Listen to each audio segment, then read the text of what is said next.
Prof. Hipnu,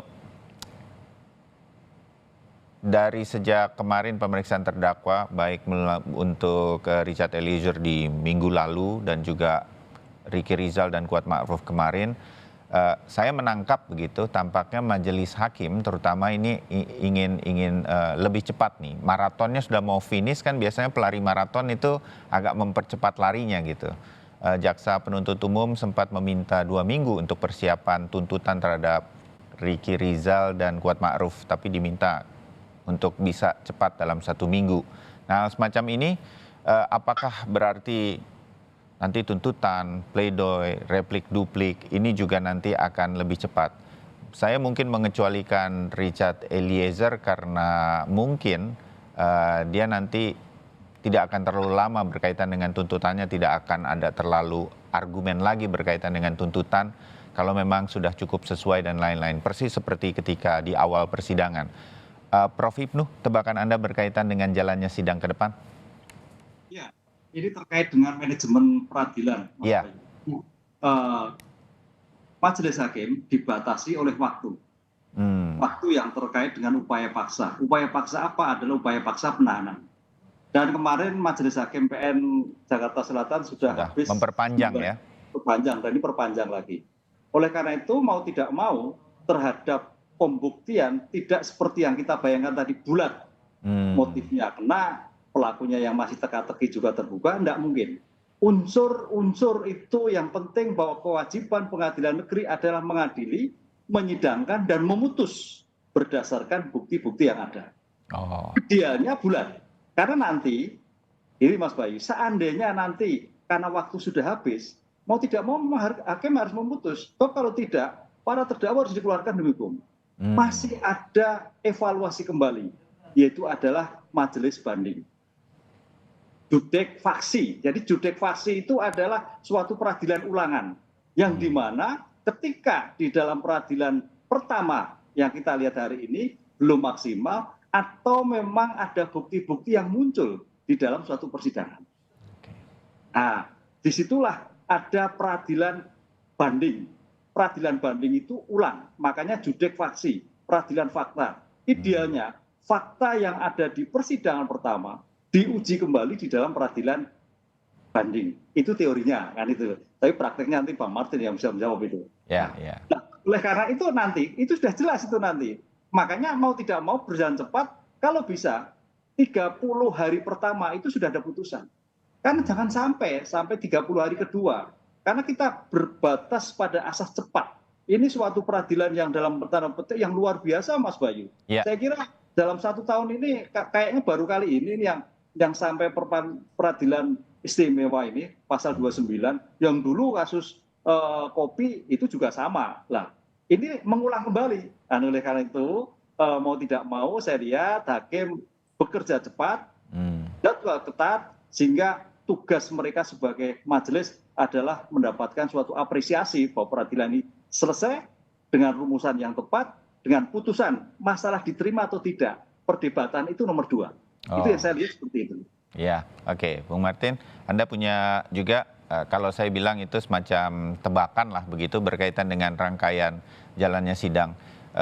Kalau saya itu kan menebak ini nanti mungkin Richard Eliezer tidak akan terlalu bertele-tele dengan tuntutan kalau memang sudah cukup sesuai begitu.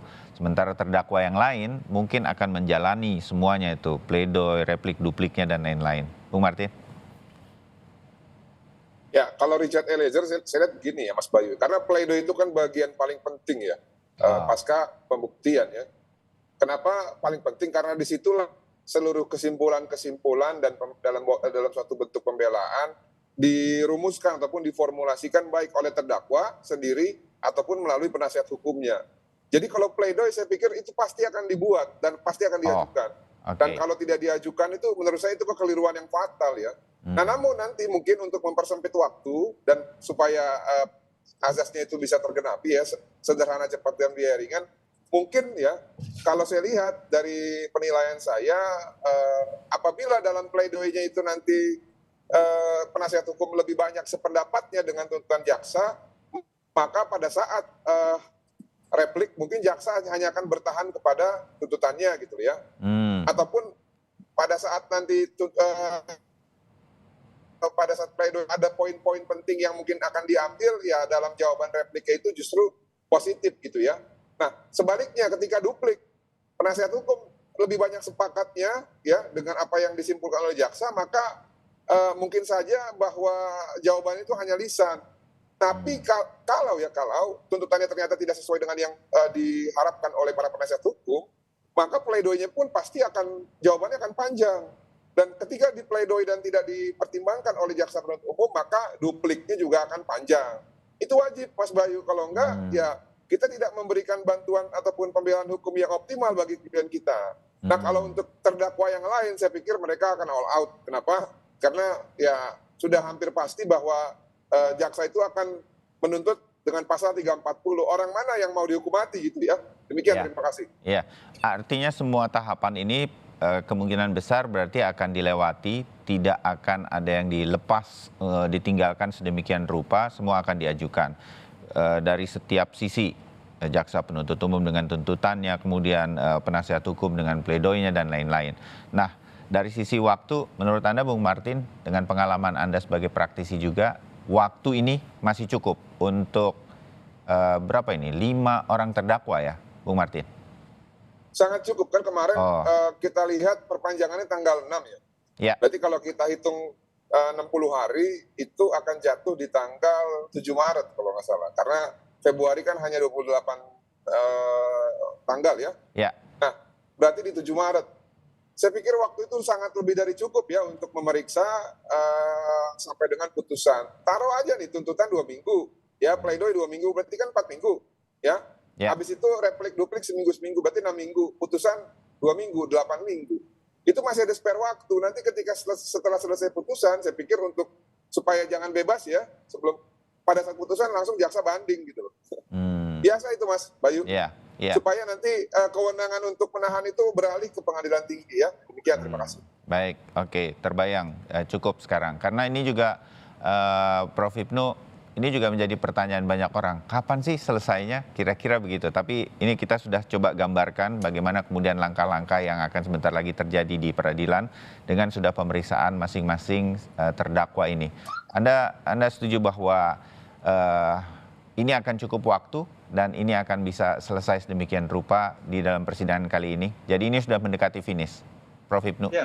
Ya, Mas Bayu, cukup waktu. Karena ini ke depan sudah tidak melibatkan pihak ketiga, saksi-saksi, pemeriksaan, enggak. Tapi adalah tergantung kesiapan dari penuntut umum membuat rentut, kesiapan dari penasihat hukum membuat pembelaan, kesiapan dari penuntut umum terkait replik, demikian juga dupliknya. Disinilah sekarang tergantung bagaimana mengkoordinir para penegak hukum, baik itu penuntut umum, baik itu penasihat hukum, hakim, mempersiapkan lah. Hari ini sudah mempersiapkan kira-kira kisi-kisi apa yang akan disampaikan dalam tuntutannya, demikian juga kisi-kisi apa yang disampaikan dalam pembelaannya, demikian juga hakim. Saya kira sudah melihat all out dari awal, itu sudah melihat gambaran kira-kira mana yang terbukti, mana yang pidana berat, mana yang pidana ringan. Begitu Mas Bayu. Ya, jadi sebetulnya semua gambaran apa yang harus dilakukannya sudah tergambar.